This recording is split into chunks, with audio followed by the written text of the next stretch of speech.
नमस्कार, मैं हूं धर्मेंद्र। आप देख रहे हैं ऑनलाइन न्यूज इंडिया। याकूब मोहम्मद और अमृत की कहानी आपने सुनी होगी।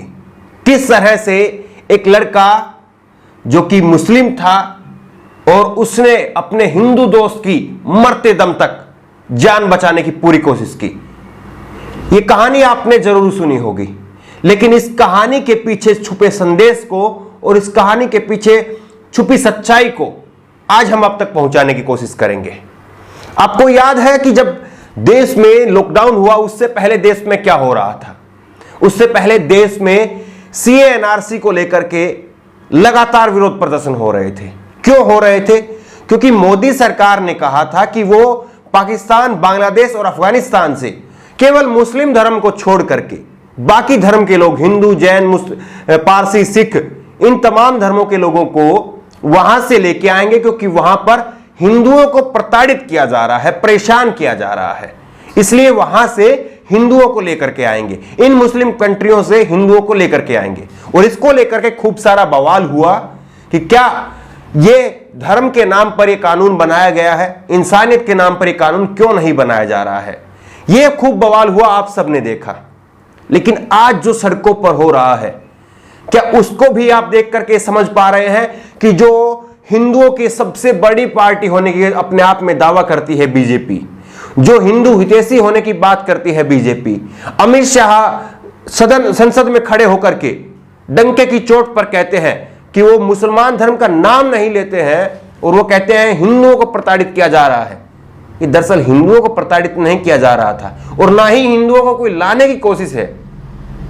आप यकीनी तौर पर 5 साल जब बीत जाएंगे, 2024 में अगर इलेक्शन हुआ, अगर कह रहा हूं मैं, ध्यान रखिएगा इस बात को भी, अगर इलेक्शन हुआ तो उस समय आप देखिएगा कि कितने हिंदुओं को बीजेपी वापस ला पाई है। यह सब कुछ वोट बैंक के तहत किया गया था। अब जो सड़कों पर हो रहा है उस पर आप गौर फरमाइए। मजदूर खाली जेब और खाली पेट तड़फ तड़फ करके सड़कों पर मर रहे हैं, अपने घरों को जाने को मजबूर है।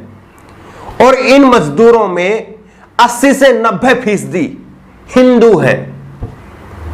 बीजेपी और उसके जो कट्टरवादी जो हिंदू ब्रांड चेहरे हैं, साध्वी प्रज्ञा, आपको कहीं पर नजर आई है इस पूरे महामारी के दौरान में उन्होंने कहीं पर कोई राशन बांटा हो, कहीं पर किसी की मदद की हो, ट्विटर पर, फेसबुक पर, कहीं पर?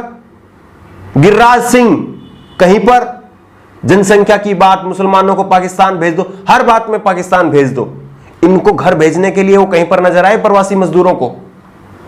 और तमाम जो चेहरे हैं बीजेपी के, खुद योगी आदित्यनाथ की सरकार किस तरह से उत्तर प्रदेश में फेल हो रही है मजदूरों को लाने में। औरैया में किस तरह से बड़ा हादसा हुआ, 24 मजदूरों की जान चली गई। क्या ये हिंदू नहीं है? क्या ये हिंदू नहीं है, या सिर्फ वोट बैंक की राजनीति के लिए? क्योंकि आपको हिंदुस्तान के हिंदुओं को एकजुट करके अपना एक वोट बैंक सुरक्षित करना था, चाहे उसके लिए कितनी ही नफरत क्यों ना फैल जाए। हमने यह भी देखा महामारी के दौरान कि किस तरह से सुनील नाम के जो शख्स है उससे तो फल सब्जी खरीदी जाएंगी, लेकिन सलमान जिसका नाम है उससे नहीं खरीदी जाएंगी। फल सब्जी वाले में भी हिंदू मुसलमान हम लोगों ने कर दिया। कितनी शर्म की बात है। और जिस तरह से मध्य प्रदेश के शिवपुरी जिला से जो तस्वीर सामने आई है, याकूब मोहम्मद और अमृत की जो कहानी सामने आई है, वो इस सरकार को आईना दिखाने का काम करती है, एक तरह से करारा तमाचा मारने का काम करती है कि आपने वोट बैंक के तहत तो सब कुछ किया, हिंदू हिंदू चिल्लाने की बातें की, लेकिन असल में जब हिंदू सड़क पर 80%, 90% हिंदू मर रहा है, तब तथाकथित हिंदूवादी पार्टी कहीं नजर नहीं आ रही है।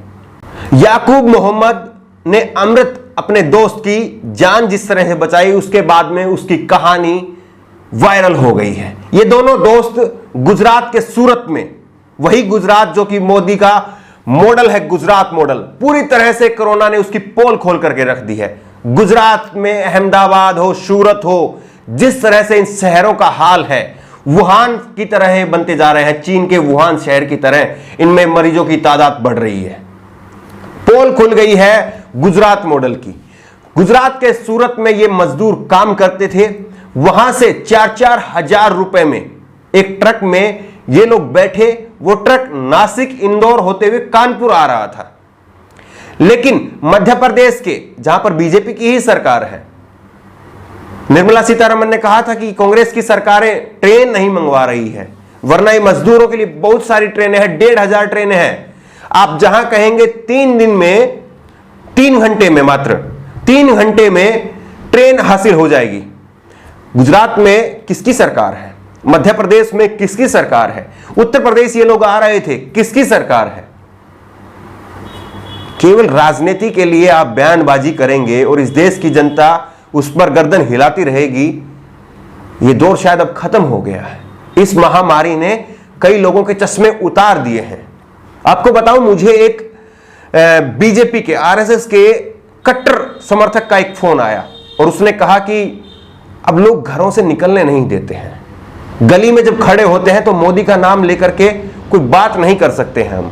ये हालत हो गई है क्योंकि लोग कहते हैं कि ये जो तस्वीरें सामने निकल करके आ रही है, कहां है मोदी सरकार, कहां है बीजेपी की राज्य सरकारें?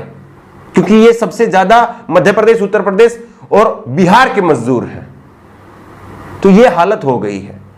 मध्य प्रदेश के शिवपुरी में याकूब मोहम्मद और उसका दोस्त अमृत ट्रक में सफर करते हुए शिवपुरी झांसी 4 लेन पर पहुंच चुके थे और शिवपुरी झांसी 4 लेन पर अमृत की तबीयत खराब हो गई। उसको उल्टियां लगने लगी। उसके बाद में जो ट्रक में जो और लोग थे और जो ट्रक मालिक था, ड्राइवर था, उसने अमृत को वहीं पर उतार दिया। उसके बाद में भी इस याकूब मोहम्मद ने जो दरियादिली दिखाई है, जो इंसानियत की मिसाल पेश की है, वो काबिल तारीफ है। याकूब मोहम्मद न केवल अपने उस दोस्त की जान बचाने के लिए, क्योंकि उसको मालूम था कि ऐसी दशा में जब इसकी हालत इतनी खराब है, उसके साथ में उतरा और उसकी सर को अपनी गोद में बैठा करके रास्ते में चलने वाले लोगों से मदद मांगता रहा और उसकी जान की सलामती के लिए लगातार दुआएं करता रहा, उसको उम्मीद देता रहा, उसका हौसला बढ़ाता रहा। लेकिन नियति को शायद कुछ और ही मंजूर था। अमृत को अस्पताल पहुंचाया गया, लेकिन अस्पताल पहुंचाने के बाद में अमृत ने दम तोड़ दिया था। अमृत तो चला गया, लेकिन इस कहानी ने जो संदेश दिया है और याकूब मोहम्मद ने जो इंसानियत की मिसाल पेश की है, जो दोस्ती की मिसाल पेश की है, वो इन हिंदूवादी, कथित तौर पर अपने आप को जो हिंदूवादी नेता बताते हैं, पार्टी बताते हैं, उनके नाम मुंह पर तमाचा मारने का काम किया है। आप बताइए कि क्या इस मुसीबत के समय में हिंदू मुसलमान करके हम इस मुसीबत के समय से बाहर निकल सकते हैं, या एक रणनीति के तहत सब मिलजुल करके एक साथ काम करें तो बाहर निकल सकते हैं? लेकिन नहीं, ऐसा नहीं हुआ। शुरुआत से ही कोरोना को हरा रंग देने की कोशिश की गई कि ये तो मुसलमानों की देन है, जमातियों की देन है। ये तमाम बातें लोगों के दिमाग में भरी गई और उसी का नतीजा था कि लोगों ने अपनी गलियों में, अपने मोहल्ले में मुसलमान फल सब्जी वालों को घुसने से मना कर दिया, उनकी आईडी चेक करने लगे। और जिस तरह से ये पार्टी चिल्लाती रही लगातार, सीए एनआरसी में हिंदुओं को जो है वो नागरिकता दी जाएगी। ये हिंदू इसी देश के नागरिकता हासिल किए हुए हैं, इनके पास में नागरिकता है इस देश की, तो भी इनका कसूर क्या है कि आप इनको इनके घरों तक नहीं पहुंचा पा रहे। अब पाकिस्तान से लाने की बात करते थे, अब बांग्लादेश, अफगानिस्तान से लाने की बात करते थे। ये एक राज्य से दूसरे राज्य में पहुंचा जाना चाहते हैं, जनाब इनको पहुंचा दीजिए। मजदूरों का जब दर्द देखते हैं, मजदूरों की जब तस्वीरें देखते हैं, सीना फट जाता है, खून खोलने लगता है। किस लाचारगी के साथ में ये देश में सरकार चल रही है। तमाम बातें, तमाम जब यादें जब जहन में आती हैं, इन मजदूरों की तस्वीरें जब आंखों के सामने आती हैं, क्रोध के कारण जो है सब कुछ उबल जाता है। लेकिन अभी भी ये लोग वोट की सियासत करेंगे, अभी भी एक दूसरे के राज्य को जो है वो क्रेडिट लेने की होड़ मची हुई है कि इन मजदूरों को मैं लेके आया, तुम नहीं लेके आए, इस तरह की होड़ मची हुई है। बंद कीजिए इसको। इन मजदूरों को मदद की जरूरत है, इनको मदद दीजिए। एक बात याद रखिए, अगर धर्म के नाम पर कोई व्यक्ति अगर आपको उकसाता है, अपना उल्लू सीधा करता है, तो उसको हिंदू मुसलमान की ये जो तमाम कहानियां हैं जिनसे मिलकर के देश बना है, ये कहानियां जरूर दिखाइएगा। जाहिल दोनों तरफ है, जाहिल हर जगह है, इस धर्म में भी जाहिल है, उस धर्म में भी जाहिल है।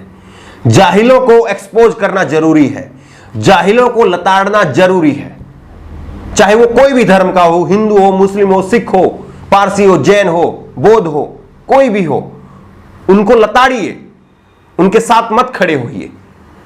लेकिन जो लोग आपको केवल धर्म के नाम पर उकसा करके अपना उल्लू सीधा करते हैं, उनसे बच करके रहिए और उनको भी लताड़ने का काम करिए। उम्मीद करते हैं कि जिस तरह से याकूब मोहम्मद और अमृत की कहानी निकल करके सामने आई है, उससे लोग सबक लेंगे और हिंदू मुसलमान करने से बचेंगे, और एक सब्जी वाले का, एक ठेले वाले का, एक गरीब लोग का, उसका पहचान देख करके, उसकी नाम देख करके उसके साथ में खरीदारी, उसके साथ में मारपीट, ये सब नहीं करेंगे, क्योंकि गरीब का कोई धर्म नहीं होता। धर्म केवल सियासतदानों का होता है, सियासत करने के लिए धर्म होता है। इस खबर को लेकर के आपकी जो भी राय हो नीचे कमेंट बॉक्स में अपनी राय जरूर दें, और इसी तरह की तमाम खबरों के लिए ऑनलाइन न्यूज इंडिया को सब्सक्राइब करें। धन्यवाद। इस खबर को अभी लाइक करें, शेयर करें, और ऑनलाइन न्यूज इंडिया की सभी खबरें अपने मोबाइल फोन पर सबसे पहले देखने के लिए अभी चैनल को सब्सक्राइब करें और घंटी जरूर दबाएं।